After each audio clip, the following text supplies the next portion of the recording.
Good afternoon. The committee will come to order. We're here to receive testimony today on 3 bills that will improve health care delivery across Native communities.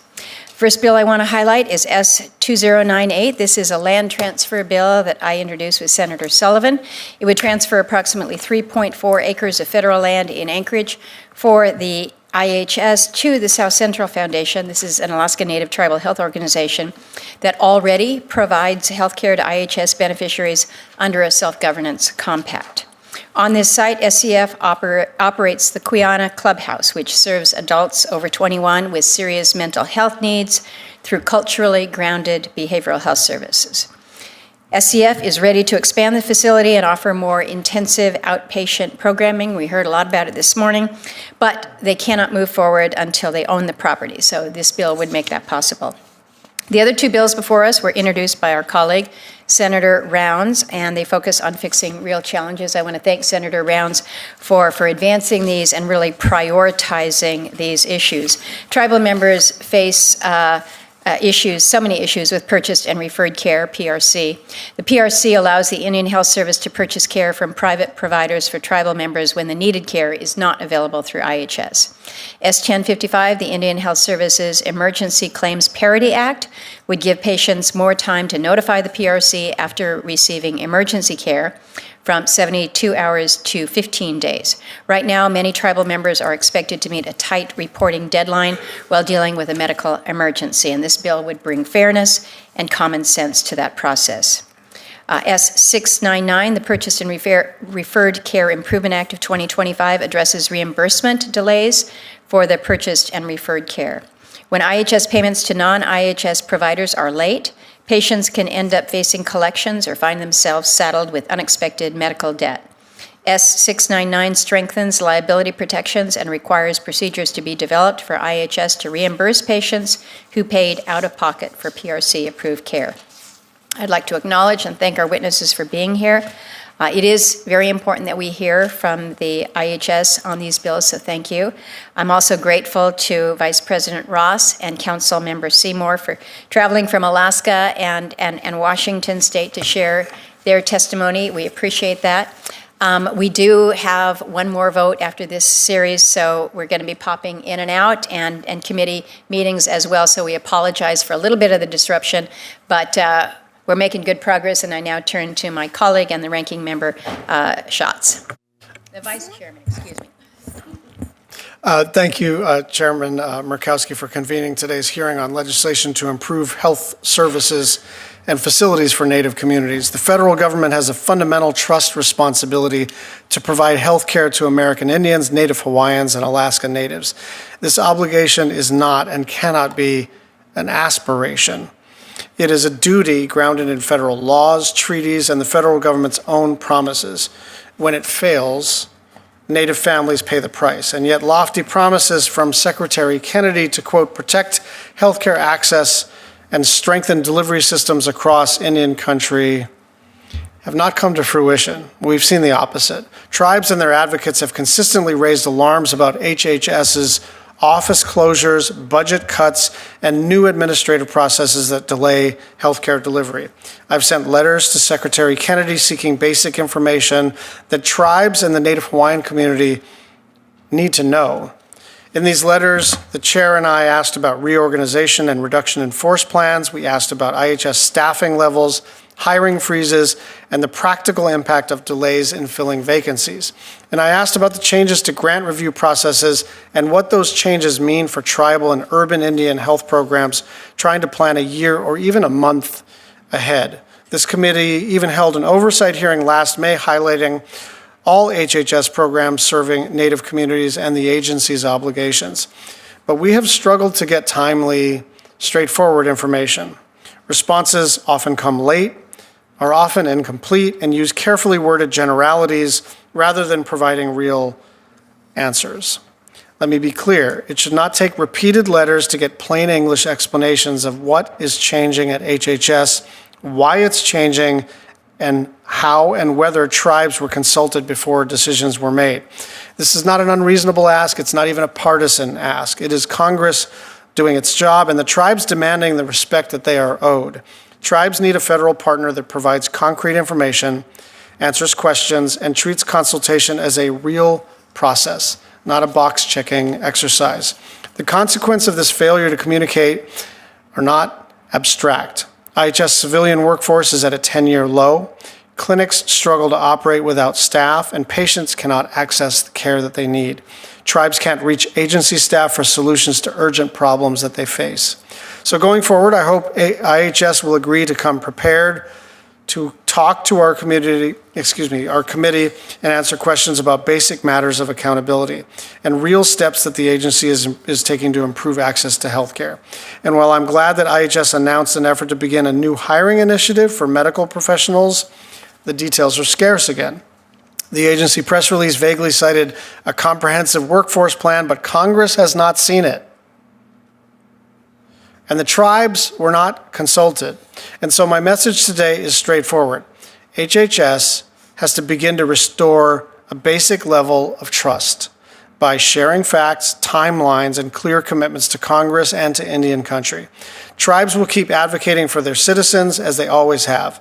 We in Congress will keep doing our job, but the agency needs to meet these actions by doing theirs with transparency and accountability. I want to thank you for convening this meeting and thank the witnesses. Thank you, Vice Chair. Senator Rounds, did you care to make an opening statement? Madam Chair, if you would allow, I would appreciate Please, go ahead. that. Thank you. First of all, thank you to Chairman Murkowski and Vice Chairman Schatz for this hearing today. The Purchased and Referred Care Program is an important part of how health care is supposed to be delivered for tribal members who have no access to direct care at an IHS facility. However, tribal members in my home state of South Dakota routinely encounter obstacles when attempting to seek payment for health care services outside of an IHS facility. Under current law, most tribal members receiving emergency care outside of the IHS network must report that care within 72 hours, or IHS will not provide reimbursement for their care. This is perhaps one of the shortest windows to submit emergency claims out of any healthcare system in the world. My bill, S.1055, the Indian Health Service Emergency Claims Parity Act, would fix this by moving the emergency notification requirements of IHS's PRC program from 72 hours to 15 days. This will allow patients the necessary time to seek care at the closest facility that can adequately address their emergency needs without worrying that the IHS won't reimburse costs. However, even properly submitted PRC claims may not be paid in a timely manner. A 2020 report by the Department of Health and Human Services found that between October of 2013 and June of 2016, an estimated 32,000 claims were not paid within a 30-day time period during this time frame. My bill, S.699, the Purchased and Referred Care Improvement Act of 2025, would help fix this. It would require IHS to develop procedures to reimburse beneficiaries for approved PRC services within 30 days and make sure that IHS addresses any unintended costs for beneficiaries with approved PRC claims. It would also allow a beneficiary to submit documentation to the agency electronically or at a service unit. And finally, it would strengthen the liability provisions of the Indian Healthcare Improvement Act, making it clear beneficiaries with approved PRC claims are protected from outside providers and third parties attempting to collect wrongfully charged debt. Combined, these bills would provide needed reforms to IHS's PRC program, and I ask for my colleagues' support as we work towards a markup. And once again, Madam Chairman, I thank you and the Vice Chair for your privilege of allowing me to speak at this time. Absolutely. And again, Senator Rounds, thank you for your leadership on these issues. We'll now turn to the witnesses. We will first hear from the Honorable Darrell LaRoche. He is the Deputy Director for Management Operations at IHS here in Washington, D.C. He will be followed by the Honorable Dayna Seymour from Nespelem, the interim district representative and Health and Human Services chair at the Colville Tribal Business Council, the Confederated Tribes of the Colville Reservation out in Washington State, and Ms. Leanndra Ross. Leanndra is the Vice President of Executive and Tribal Services at Southcentral Foundation in Anchorage, Alaska.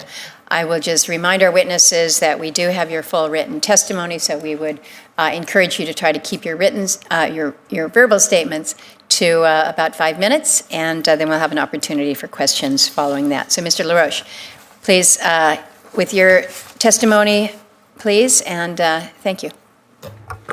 Good afternoon, Chair Murkowski, Vice Chairman Schatz, and members of the committee. I'm Darrell LaRoche. I'm the Deputy Director for Management Operations at the Indian Health Service. Thank you for the opportunity to provide testimony on S.2098, the Southcentral Foundation Land Transfer Act of 2025, S.1055, the Indian Health Service Emergency Claims Parity Act, and S.699, the Purchase and Referred Care Improvement Act of 2025. If I may restate the mission of the Indian Health Service, which is to raise the physical, mental, social, and spiritual health of American Indians and Alaska Natives to the highest level. This mission is carried out in partnership with American Indian and Alaska Native communities. The first bill before the committee, S.2098, the Southcentral Foundation Land Transfer Act of 2025, would authorize the Secretary of Health and Human Services to transfer certain land in Anchorage, Alaska to the Southcentral Foundation by warranty deed without requiring consideration to the federal government. The bill would also require the conveyance to be completed as soon as practicable, but no later than 2 years after enactment. Additional details are included in my written statement.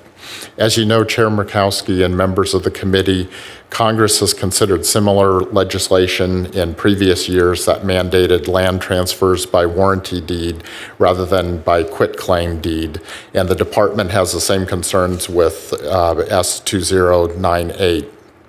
As noted in my written testimony, HHS has identified certain preferences, and with those concerns in mind, the department supports the purpose of the bill to convey the property to Southcentral Foundation. S.1055 and S.699 both relate to the Indian Health Service Purchase Referred Care Program, the administration and the department's goals to improve health outcomes for American families and protect patients from medical debt. Therefore, I think it is very important to note that patients are not liable for PRC costs under Section 222 of the Indian Healthcare Improvement Act, and patients should not be forced into collections because of the unpaid medical bills. The PRC Improvement Act seeks to address liability for payment of charges or costs associated with the provision of PRC services. It would require the Secretary of HHS to notify a PRC provider and any patient who receives PRC by IHS that the patient is not liable to any provider, debt collector, or any other persons for the payment of any charges or costs associated with the provision of the PRC services.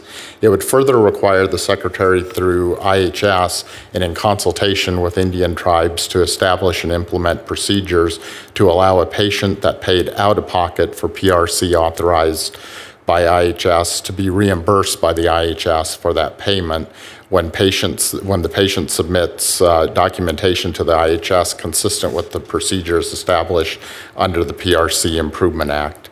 Simply put, patients should not be expected to pay out of pocket for PRC authorized services consistent with the patient protections in Section 222. However, if a patient chooses to pay in anticipation of a reimbursement under the new subsection D of the PRC Improvement Act, the patient should be cautious not to pay before alternate resources are exhausted or in excess of the PRC rates. Thus, as drafted, the bill may cause additional uncertainty for patients seeking care. S.1055, the IHS Emergency Claims Parity Act, seeks to modify the notification requirements for emergency PRC services. The current time frame for non-elderly or disabled individuals notifications must be within 72 hours per current PRC regulation. The only concern with the bill is flexibility. If there's ever a need to change the time frames for notification of treatment or admissions to more than 15 days, such would need to be an amendment to a statutory limitation if the bill were to be passed by Congress and signed into law. All things considered, the department shares the same goals as the drafter to improve PRC program, protect patients from medical debt, and ensure American Indians and Alaska Natives throughout Indian country have access to high quality and affordable care. We look forward to continuing our work with Congress on these bills, and as always, welcome the opportunity to provide technical assistance as requested by the committee or its members. Thank you again for this opportunity to testify. Thank you, Mr. LaRoche. We next turn to Dayna Seymour. Welcome. Good afternoon, Chair Murkowski, Vice Chairman Schatz, and members of the committee. My name is Dayna Seymour, and I'm a member of the Colville Business Council, the governing body of the Colville Tribes. Thank you for inviting me to testify on the Purchase and Referred Care Improvement Act. Purchase and Referred Care, or PRC, is a program where IHS beneficiaries receive care from private non-IHS health providers when IHS is unable to provide the care at its own facilities. As discussed in more detail in my written statement, for years, IHS mismanaged the Purchase Referred Care program at the Colville Service Unit. Our local IHS personnel, most of whom are Colville tribal members, went to great efforts to try to get PRC services for our tribal members and otherwise make the PRC program workable. The IHS Portland area office, however, would impose new obstacles at every turn. Addressing PRC was the main reason that on October 1st, 2025, we contracted all IHS functions under the Indian Self-Determination Education Assistance Act. From 2017 to 2022, the IHS Portland area office administered the PRC program at the Colville Service Unit. During this time, the PRC program was administered so poorly that we can trace it to deaths in our community. IHS required on an annual basis our members to produce utility bills, certificates of Indian blood, other proof of tribal enrollment, and other information not required by the IHS regulations or the IHS handbook to get PRC services. Those who were unable to produce this information either went without care or obtained care on their own and faced collection agencies when IHS refused to pay for the services. If IHS did approve PRC services, there was no way to predict if IHS would pay the provider. When IHS does not pay PRC providers, the providers will assign the debt to third-party debt collectors and pursue tribal members for payment. Even though the Indian Healthcare Improvement Act generally states that individuals are not liable for bills associated with authorized PRC services. PRC providers rely on the boilerplate consent forms that they require all patients to sign as an alternative basis to pursue the debt. IHS's mismanagement of the PRC program has resulted in many Colville tribal members avoiding IHS care altogether out of fear of being saddled with medical bills and having their credit negatively affected. Near the end of our negotiations with IHS, we were shocked to learn that the Colville Service Unit had $42 million in carryover PRC funds. This money should have been spent on health care for Colville tribal members had IHS administered our PRC program properly. Some tribal members have paid medical bills for PRC services out of pocket because they feared having their credit damaged by being sent to collection agencies. There's nothing in the law or regulations that prohibits IHS from reimbursing beneficiaries when they pay out of pocket. IHS, however, has indicated that it is unable to reimburse for reasons that they have never explained to the Colville Tribes. The PRC Improvement Act would clarify that individuals that receive PRC care that is authorized by IHS shall not be liable to any provider or debt collector. The bill would also preempt the use of boilerplate consent forms that providers require patients to sign from being used to target tribal members through collection agencies. Finally, S.699 would require IHS to reimburse tribal members who paid medical bills for IHS-authorized PRC services within 30 days. This is only fair because PRC bills are IHS obligations and tribal members should be made whole when they pay out of their own pockets to avoid collection activities through no fault of their own. For those tribal members who paid a medical bill out of pocket, the money that IHS would reimburse would be in the PRC carryover funds for that service unit. In other words, the reimbursement requirement would not cost taxpayers anything because that money is sitting in the IHS system as unreconciled PRC funds. For Colville tribal members, any amounts they paid out of pocket would be reflected in the $42 million carryover at the Colville service unit that I mentioned earlier. The Colville Tribes urges the committee to take whatever steps are necessary to secure the enactment of S.699 into law. And the Colville Tribes also fully supports S.1055 Indian Health Service Emergency Claims Parity Act, extending the time frame from 72 hours to 15 days for reporting PRC emergency care services to IHS. This will minimize instances of PRC care being denied for emergency care. This concludes my testimony, and I'm happy to answer any questions that the committee may have. Thank you. Thank you so much, Ms. Seymour, and thank you for the very concrete examples you've provided the committee. And next we go to Ms. Leanndra Ross. Welcome. Wasayiti, good afternoon. My name is Leanndra Ross, and I am the Vice President of Executive and Tribal Services at Southcentral Foundation. I'm a Tlingit and Haida citizen and a Salamatov tribal member. I want to thank the committee and Chairwoman Murkowski and Vice Chairman Schatz for the opportunity to testify today and for your work on behalf of tribes, tribal organizations, and Alaska Native and American Indian people all around the country. Gunashchish. I also want to thank the staff that have been so helpful working on S.2098.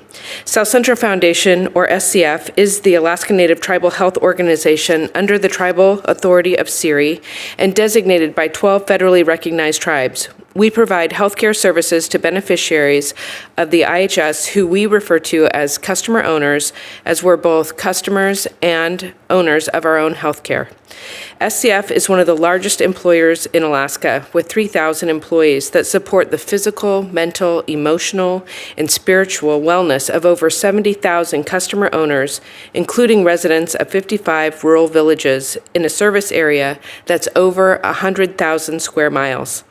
SCF has over 850,000 unique encounters a year with 90-plus programs and is a model of how self-determination is successful in providing quality health care.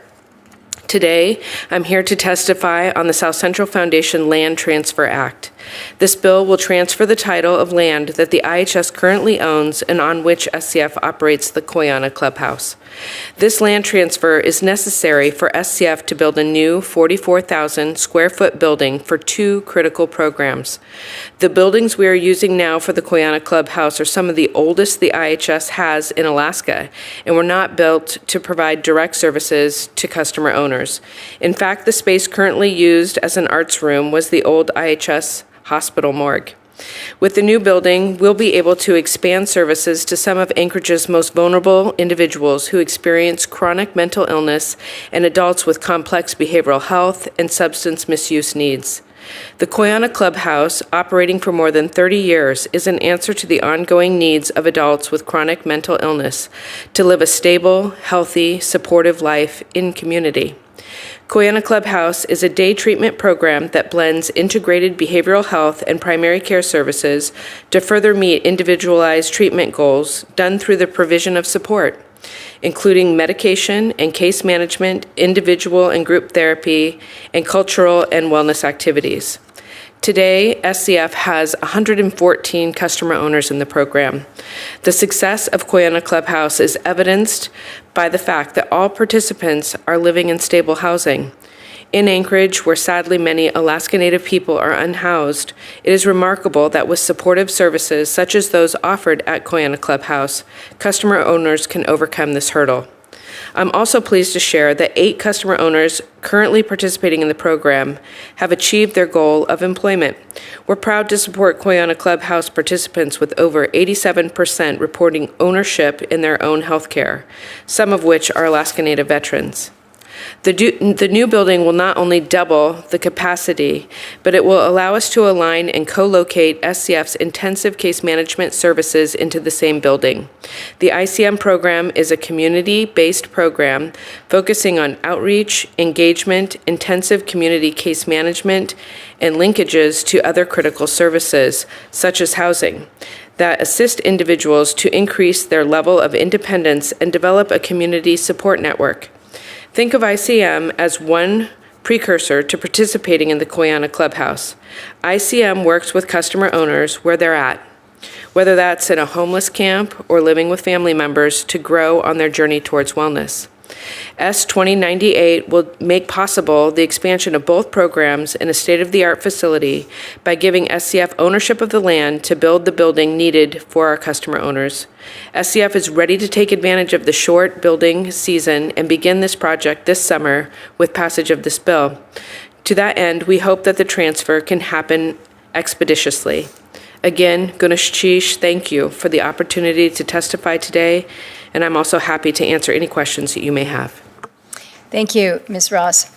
Let me begin with you, Leanndra, about the Southcentral Foundation Land Transfer Act. You have shared with the committee the current conditions of the Koyana Clubhouse. We understand that. Can you just share what the challenges are then with maintaining or upgrading the facilities when South Central does not own the land or facilities? And then I'd also ask you to give a little more clarity to what you just said at the end, which was you're prepared to move quickly, and if you could just describe what quickly means in terms of your ability to move should this land conveyance happen. Thank you, Chairwoman. I appreciate the question. Thank you. The Koyana Clubhouse is in a 50-year-old building, and it has many of the challenges, as you can imagine, that 3 closely connected buildings would have. Heating systems are difficult to maintain. There's just participants walk outside to get to the different services located on the facility.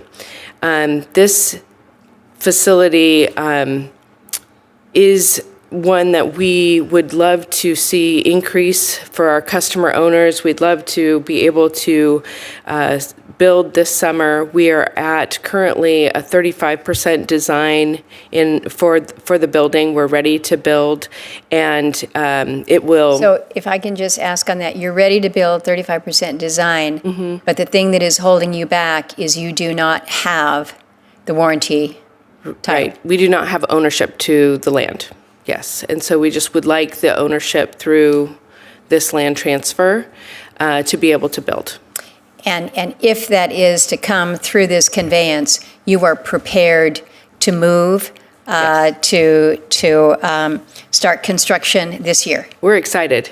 I can tell you're excited, and rightly so, and I know that those who serve are probably equally excited. And the importance in terms of being able to be more responsive for the increasing demand for behavioral health services in this area, I think is so important. So I just wanted to make it clear for the record that you are ready to go. The only thing that is holding you up is the full ownership of the property itself. And that, let me ask one other question, because it's always important that you have stakeholder buy-in, whether it's from the community. Can you just speak to the efforts to work with local stakeholders to prepare for the land transfer? Yes, thank you. Good question. We have many partners, and the community in the area is very excited about the new building. We've gone to community councils. We've shared with the municipality our plans to move forward. We have letters of support from community partners, and I think that we've been a good neighbor in this area, and so we'll continue to be a good neighbor in this area. Good. I appreciate that. Thank you. Let me ask you, Mr. LaRoche, because you have mentioned that, well, you support the conveyance. You noted a concern here. Congress has already passed several bills transferring federal land to tribal health organizations. In 2022, we were able to pass legislation that conveyed IHS land to the tribal Tanana Tribal Council, TCC, to the Southeast Alaska Regional Health Consortium, as well as NTHC. So you've mentioned that you have some concerns, but can you tell the committee, when IHS carried out these transfers 3 years ago now, back in 2022, did the agency have any administrative difficulties in executing on them? Thank you for that question. No, we had not had any administrative problems with that. We prefer the quitclaim, but sure. But we enacted in law. We will go through with the warranty deed. So I just want to make clear then. Well, we get what the preference is, even though you didn't have that preference with these other transfers. The agency didn't encounter any difficulties then with that legislation. No, Senator. With how the deeds were titled. Okay. Let me move to you, Ms. Seymour. You have shared a great deal in your testimony today. The issues when you have PRC payment delays leading to these unexpected bills, medical debt, credit score impact, and you went further to say that in an effort to perhaps avoid this, you actually have some of your Colville tribal members avoid seeking medical care altogether, which is absolutely the wrong direction for any of this. So you made a decision. You made a decision back in October of 2025 to assume all IHS functions through a 638 agreement. To what extent did these concerns that you have raised, people who were fearful of debt collection issues and thus delaying perhaps medical care or treatment, you have also just detailed how this concern about what it's going to mean to me when I have the bills coming to my house. I'm dealing with a bureaucracy that I may or may not be very comfortable dealing with. To what extent did these debt collection issues affect the decision to contract IHS functions and take on the management and the provision of healthcare services yourself? It had a huge impact on that decision. We were getting complaints, we were losing our people because they were not getting the care that they needed in a timely manner or not at all. And I believe the council has been looking at it for years and finally took the stance of, you know what, we can do better. We can, if we contract this and bring this under our supervision, we can provide our members with the health care that's needed. But like in the statement, it says we can trace this back to deaths in our communities. I can give you one example of some issues. I had a family member who was awaiting a specialist referral, and her appointment, I believe, had to be canceled. She was going to have the follow-up that Monday. She died over the weekend of a massive heart attack because she couldn't get to the doctor soon enough to be checked out. And she wasn't the only one. There were many instances where that happened on our reservation, and we decided that, you know what, enough is enough. We can't continue to lose our people. So that's why we made the decision to contract. Not only that, but also I myself have been sent to collections. I have bills. My husband has bills right now that are in collections. My daughter does and we diligently turn them in time after time, but they weren't being taken care of. And so what do? You don't want your credit to be affected. So if you have the means, you pay it. And a lot of our patients are elderly, and they were paying these bills out of pocket when they couldn't afford to do so. So even though we've heard Mr. LaRoche say, look, the patient is not going to be liable, that reimbursement comes, you still have a situation where the debt collector is the one that comes before the reimbursement comes. And so there's concern about whether or not the reimbursement is going to be made, whether it's going to be made timely. Mr. LaRoche, you said something about, on this issue of reimbursement, that it's reimbursed to the extent of the PRC, and that the patient should be cautious in not exceeding the amount of the PRC. How do I know what that amount is? And that's a great question.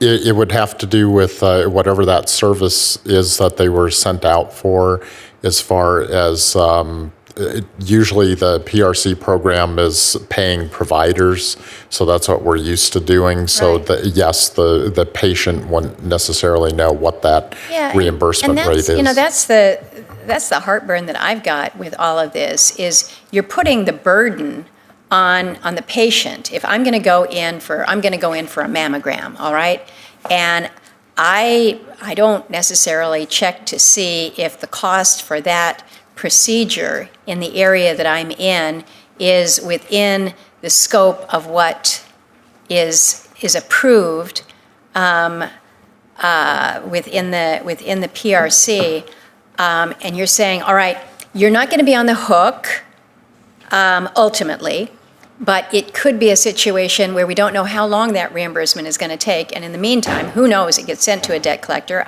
we don't know. But then you find out that not the full amount is going to be covered, and it just seems to me that we are doing a huge disservice if we're saying there is a federal trust responsibility here when we're talking about health care for Native peoples, and you've got a program that for reimbursement for care that assumes an awful lot that is not very clear. You're nodding that you don't disagree that this is confusing to the patient. Do you have any good suggestions as to how within the department this can be addressed? I think that perhaps Senator Round's two bills could be very, very helpful to that.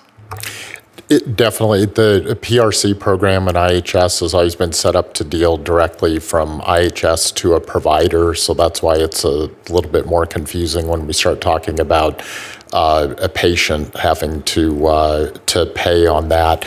But I think this is an opportunity for us we'll be more than happy to work with the committee and the drafters to come up with some technical assistance and come up with a solution on that. Okay. Ms. LaRoche made the observation that there's nothing in statute or regulation that prohibits reimbursement CBO apparently thinks that there is some budget authority that is required. This is something that, again, I think needs to be made much more clear than we currently have in statute. Is that, we're in agreement on that? I'm going to ask my last questions, and I'm going to turn to my colleagues who have just come back because they've done their second vote and I have not. You have mentioned the issues that the burden of a 72-hour window creates. Senator Rounds had mentioned that as well. Do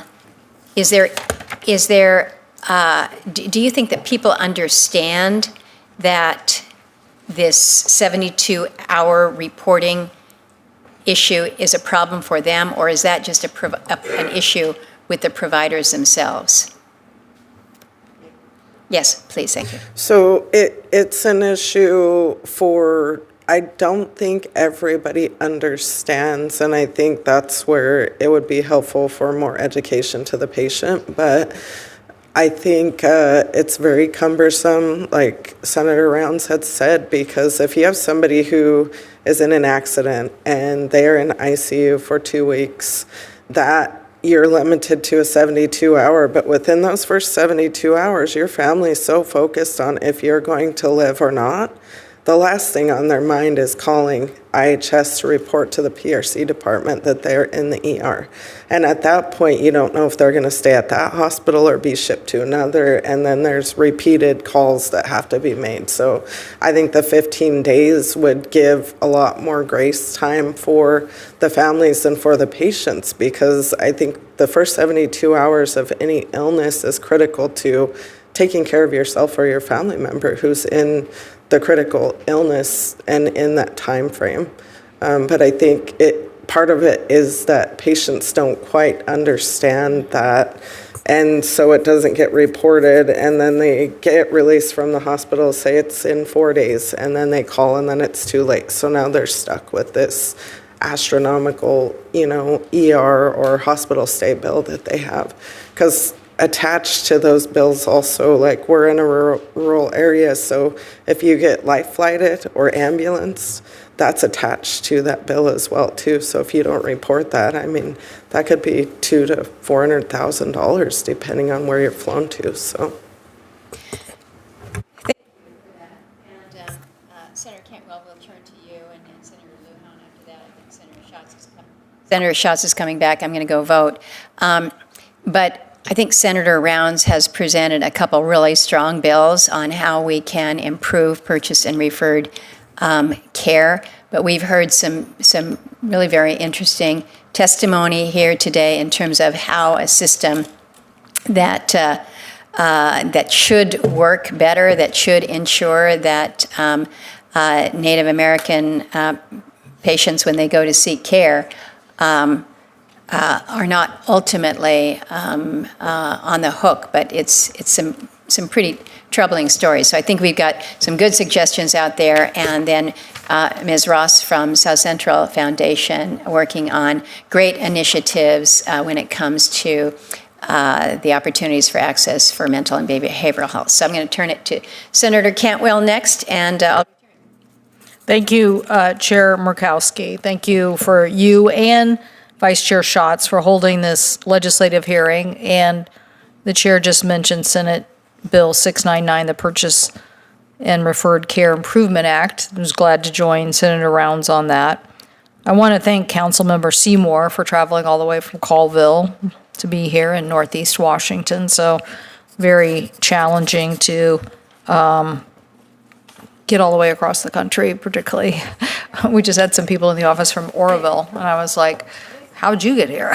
So everybody, a lot of traveling this week. So I teamed up with Senator Rounds because introducing this Purchase Referred Care Improvement Act really after hearing from the Colville Tribe. I mean, it was just really clear the pervasive problems. If you're in this rural part of the state and IHS is supposed to deliver care, but IHS doesn't deliver care, and then your people end up getting credit score deterioration, how are you supposed to get health care?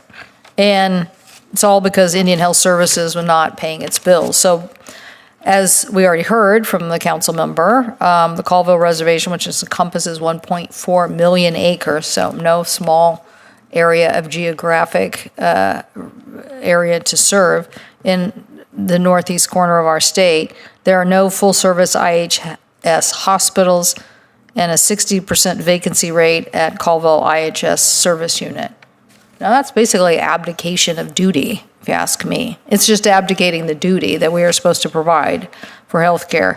This means tribal members often travel long distances to seek the health care providers outside of the IHS system. And the IHS system is supposed to reimburse the healthcare provider for those services provided to those tribal members. Unfortunately, when this doesn't happen, IHS does not reimburse the healthcare provider, and then the provider is not paid, and then they seek payment from the tribal members. So that's what we're here to try to say. It's got to stop. It's got to stop. We can't be putting this on the backs of individual tribal members. This is crazy.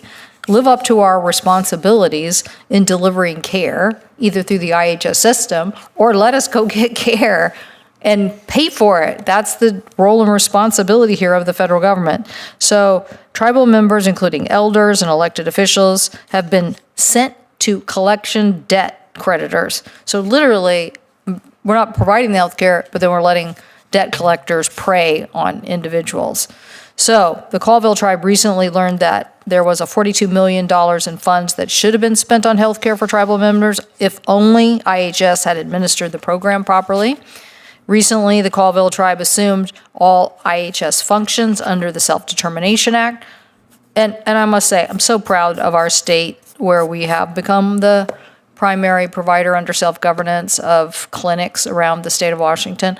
Not only are they great tribal clinics, they are serving the larger population within a region. Oftentimes, they're in some of our remote parts of our state, like, the Macaw or the Lummi or something of that nature.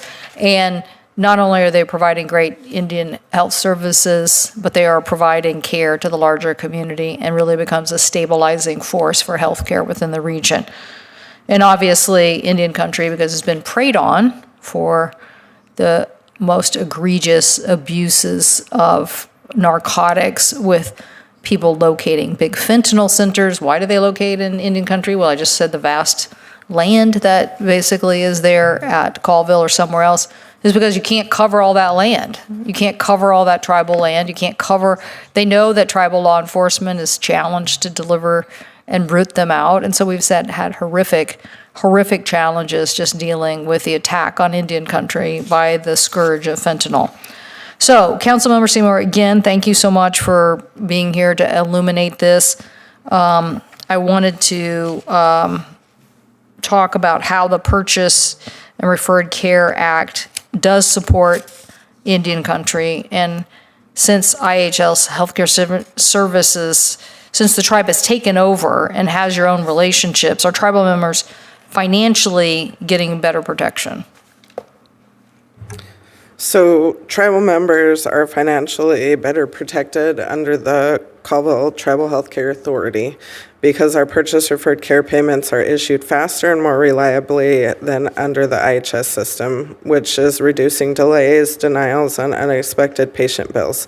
We're also able to build and maintain financial reserves for our programs, which strengthens long-term sustainability and protects services during funding challenges or emergencies. So that, combined with stronger revenue cycle oversight and local decision-making, tribal control has shifted financial risk away from our members and towards a more accountable and sustainable healthcare system. Thank you. Thank you for that leadership that Colville is demonstrated. And again, if we can just continue to empower, I think through self-governance, the delivery of a system, I think we're going to get a better system. But on this issue, Mr. LaRoche, is there any legal impediments to IHS reimbursing tribal members who pay PRC bills out of pocket so that they can stop being harassed by collection agency? Is there any legal impediment to that? Great question. I'd have to take that back to the legal, as far as from the legal side of things, but I do know one of the things that's challenging for us is we are bound by the federal acquisition regulations, and sometimes that's a little bit cumbersome for providing payments for health care. and still complying with Burdened that. by what? The federal acquisition regulations, the FAR, requires a purchase order, so it's a little bit more cumbersome when we'd have to really work with the tribes and IHS to come up with a mechanism to actually Okay, so pay. why haven't we done that yet, is my question. That's one of the things, if this is passed, we can go ahead and do that. Why can't we do that right now? We know that we have a broken system in a big part of our state, and why can't we figure out, why can't IHS, if they're not going to deliver the care? I mean, obviously, these are choices, right, that people made a long time ago. I'm assuming, I know lots of lawyers in the audience who know this, are back here on the dais, who know this better than I do, but, I mean, different parts of states made different choices, right? Whether through self-governance or IHS. But if IHS now can't deliver the care, and the tribe is now taking on the financial responsibility of delivering the care, and you have a direct relationship, I'm assuming, because you can't deliver the care at IHS, that you are then contracting with them. So if you're contracting with them, why can't you just protect them from being preyed upon by creditors? The IHS PRC program was really set up for the payments between us and the providers. So that's one of the things that we are working to. We do have a directors work group to improve PRC, and things like this have been talked about there, so we can take those suggestions. I will get with you. You should go back, get an answer, and figure out why we can't do this sooner. Okay. All right. I'm not really chairing, but I'm passing on down to Senator Lujan. Senator Lujan. Thank you, Senator Cantwell. Last year, IHS made the decision to move funding away from at least 2 New Mexico tribal health facility projects on IHS's list of facilities that need to be replaced. One is in Albuquerque. It's the Albuquerque West facility, a priority for Santa Ana Pueblo, and one serving the Navajo Nation in Gallup, which is one of IHS's largest facilities, serving a large portion of the Navajo Nation. Actions like this depriving the tribes of these funds creates uncertainty and hinders negotiations and planning. Worse, the tribes, the Pueblo and the nation had no explanation as to why the funds were moved, allowing them no opportunity to resolve any issues and maintain their funding. Last year, I met with the leadership of Santa Ana Pueblo, and they told me the Pueblo had broken ground on a new facility and it is shovel ready. I believe funding has been restored there and want to be sure that it will not be removed again. Mr. LaRoche, yes or no, will you commit to prioritizing these projects and using the encouraged 638 authorities where possible? Definitely all of the facilities that are on our grandfathered list are our priorities, and we do encourage the 638. Appreciate, and just to be clear, Mr. LaRoche, both those projects are on that list. Correct. Appreciate that. Mr. LaRoche, yes or no, will you commit to meaningful consultation with sovereign nations before IHS chooses to move their funds out of their projects? We do realize that we do need to discuss that with them. I believe within that authority, or the funding authority or whatever, we were able to kind of move things around, but we do need to make sure that we contact and work with the tribes whenever something's done like that. Are you comfortable with committing to meaningful consultation with these sovereign nations if that's a decision that IHS is making? It will follow the tribal consultation policy. I appreciate that. Just because when discuss versus meaningful consultation, as we know, two different things. So I very much appreciate that, Mr. LaRoche. Lastly, Secretary Kennedy visited the Navajo Nation last year and specifically mentioned access to water as a priority. But just yesterday, there are signs that remain at the Gallup Indian Medical Center stating that the water in the hospital is not safe for human consumption. So there were letters, or there were signs that were up when the Secretary was in New Mexico. He didn't go, but I asked the same question. All of a sudden, those signs were taken down. Well, now there's new signs that are up. And the sign's different, so to the credit of the staff, they didn't put the same signs up if they were reprimanded for saying the water's not drinkable, but now it's a picture. and it says the water is for hand washing only. Now, the little bit that I know about water is when you can't drink it, you're not supposed to wash your hands with it either. It's a hospital. So my question, Mr. LaRoche, is when will IHS restore safe drinking water at the Gallup Indian Medical Center, and what is your plan to do so? I don't have the details on that. I will need to go back to our Office of Environmental Health and Engineering and check on their plans. For I appreciate it. I'd like to hear back as soon as possible and see if you need authorities, if there whatever's needed to work with my colleagues. If there are any IHS facilities in the country where it's a hospital, they don't have drinking water, I don't think there's going to be disagreement to say, no, they should have clean, safe drinking water. Mr. LaRoche, I apologize. I said that. I told myself I was not going to say your name incorrectly today, sir. Mr. LaRoche, last week IHS announced it's launching a major hiring push to rebuild and strengthen the IHS workforce. I appreciate that, and this is welcome news, I think, by all of us. My question, though, is how do you plan to implement the hiring push and actually get health providers into facilities? Because I've heard from my constituents that they've been unable to hire staff because they face red tape and background checks that can take 6 to 9 months for some of these positions. Now, I appreciate saying that there's going to be a major push. My question to you is, what are you going to do to address the foundational issues that have held up hiring? That's a great question. With bringing on over 3,000 people is our goal for this next year. We have brought together our HR team as well as what you had mentioned as the other people who are involved with getting people on board and getting the recruiting and so forth. So we have had a meeting on that to approach it in a comprehensive way so that we can have all the parts of our organization ready for that big hiring. Is it fair to say, Mr. LaRoche, that 6 to 9 month backlog, that timeline, that will be condensed? They'll look for inefficiencies in there, see what needs to be done to make sure that we're not losing healthcare providers when they're recruited. They say they want to go move there, and then they're told, well, in 9 months, you have a job. We're definitely working on that to reduce that time. I appreciate frame, that. definitely. What I'd be interested, sir, is if you could detail for me, and we could work with the teams, why the background checks are taking so long. So if there's things that we need to do together, that we look at that as well.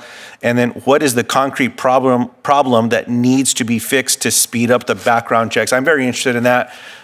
There were a few providers that were identified for a few small facilities in New Mexico, and they lost them because of the 6 to 9 month delay. And they need a paycheck as well. They need to take care of their families, and they had other opportunities, even though they were ready to move. And so if there's something we could do there, I'd be very interested in working with you. Thank you. Yeah, thank you for that. With that, I recognize Senator Cortez Masto. Thank you.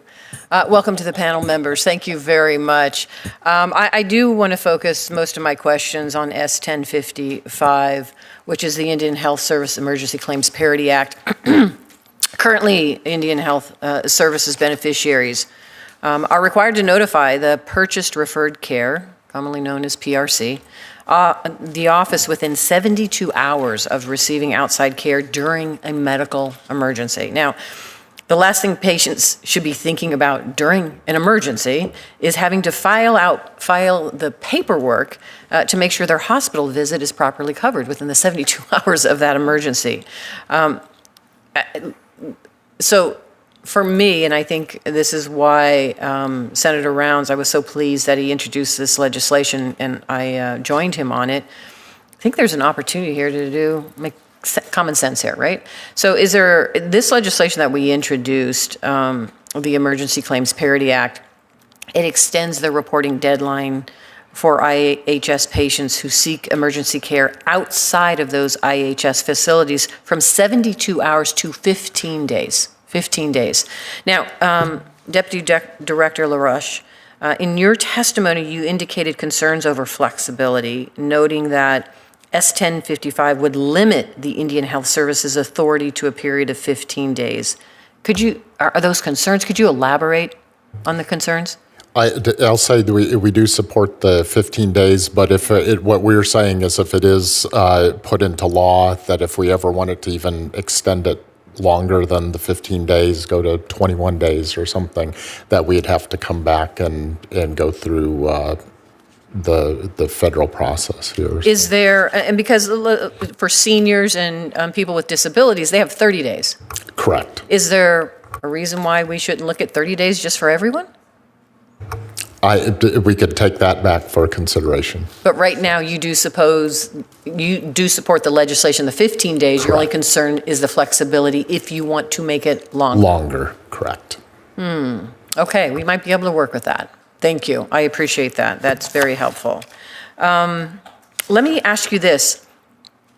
Yesterday, I introduced a piece of legislation, the Stronger Engagement for Indian Health Needs Act, again with Senator Rounds. This bill would elevate the director of IHS position to an assistant secretary at HHS, granting greater authority over recruitment, retention, and interagency coordination. In fact, Secretary Kennedy, in testimony at his nomination hearing before the Senate's Health, Education, Labor, and Pensions Committee, expressed support for this idea. It's not new. Senator John McCain previously introduced the bill, and it has passed the Senate before. Given the recent introduction on the bill, and I understand you probably need more time to review it and take it back, but I would just appreciate your review and your thoughts on it. Not now, but in the future, at any point in time. Obviously, it's not new legislation, but I think it is important, and I would love your feedback at some point in time. Would you be willing to work with me? Thank you. Yes. Great. Thank you. At the end of the day, let me just say this. I think for many of us, particularly those that have Native American communities, tribal communities in our state, we got to do a better job of providing them opportunities for care for Indian health services. I hear it in my state. We're hearing the conversations and the concerns today on these three bills.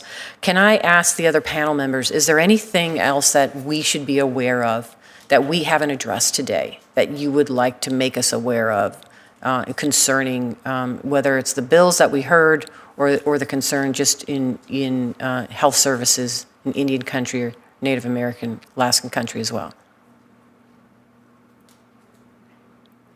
So I think regarding the bills that you heard today, especially the PRC, the two PRC bills for us, is IHS looking at their PRC program as a whole, because the $42 million carryover that we had at the Colville Service Unit was I, as well as our other council and staff, were there at the negotiations, were dumbfounded when we heard how much money was there. And it was very disheartening, because when you have people dying daily because they're not getting the health care that they need, and then you find out that IHS has been hoarding $42 million that could have sent them to get the care they needed, it's heartbreaking and gut-wrenching. So I think if that is something that can be looked into with the PRC program. I've worked for the PRC program myself earlier on in my career. I worked with a big part of the problem is the fiscal intermediary not paying the bills as well. We were using New Mexico Blue Cross Blue Shield, I believe, at the time as who we were going. Not paying the bills, they were denying the claims, or just not They paying just them? were not paying them. Denying everything, there's nothing Yeah. that you could do that you've seen that? They weren't paying them, and that's why they were getting sent to collection some of the time, was because the fiscal intermediary wasn't taken care of for whatever reason. And our staff at the local level tried to work with them, like, what can we do? What do you need? What documentation can we submit to get those bills paid? But it's just such a cumbersome process. So I think to help that process for others, we have our own FI now because we're contracting, but to help the other tribes that are still with IHS and their PRC, that would be something that I would recommend looking into. Okay. Ms. Ross, anything else? Thank you for the question. I would just add that the support of self-determination that tribes, tribal organizations have within them, the ability to manage their own programs and funds successfully, innovatively, and with quality. So just the support of expansion of self-determination. Thank you. And thank you. And then Deputy Director, anything else that you would like to respond to that you heard today that we need to be aware of as well?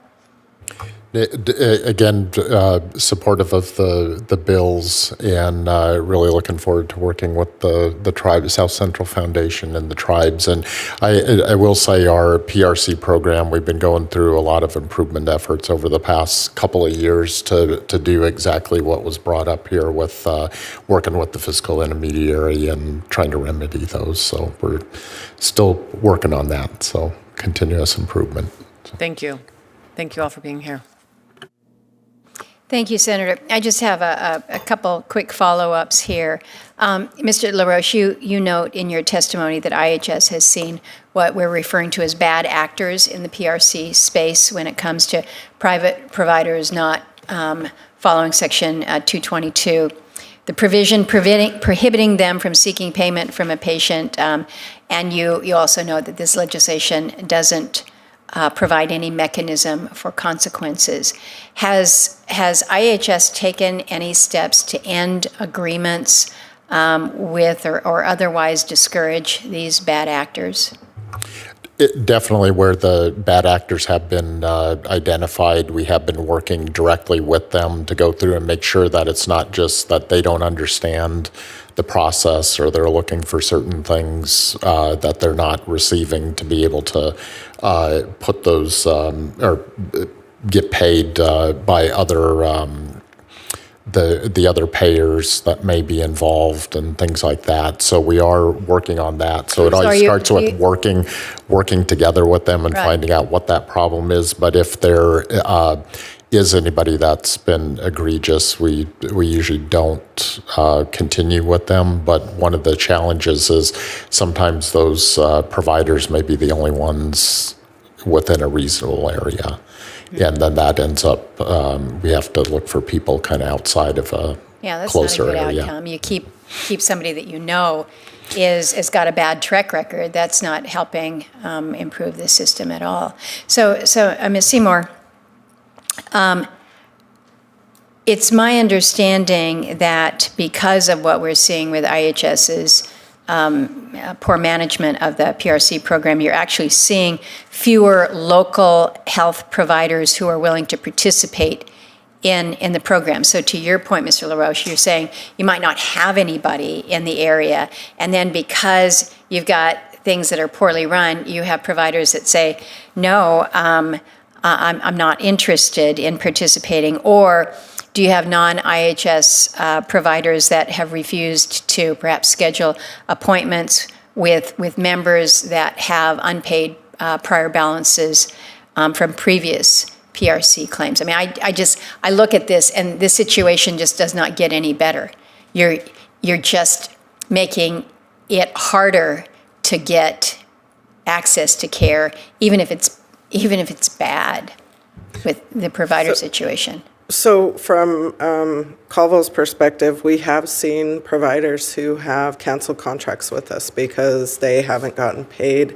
We've had patients go to their appointments and not be able to be seen because they don't have a purchase order or they have an outstanding bill that wasn't paid. So on that last point, so if I'm that person and I have an outstanding balance, if I have a condition that I need to be seen for now, am I flagged because I have this unpaid prior balance? So I go in, I check in for an appointment, and I'm told, sorry, we can't see you for this appointment? Yeah, basically that's what has happened. And sadly, we've even had people turned away for cancer treatments and oxygen and different things like that because they have outstanding bills.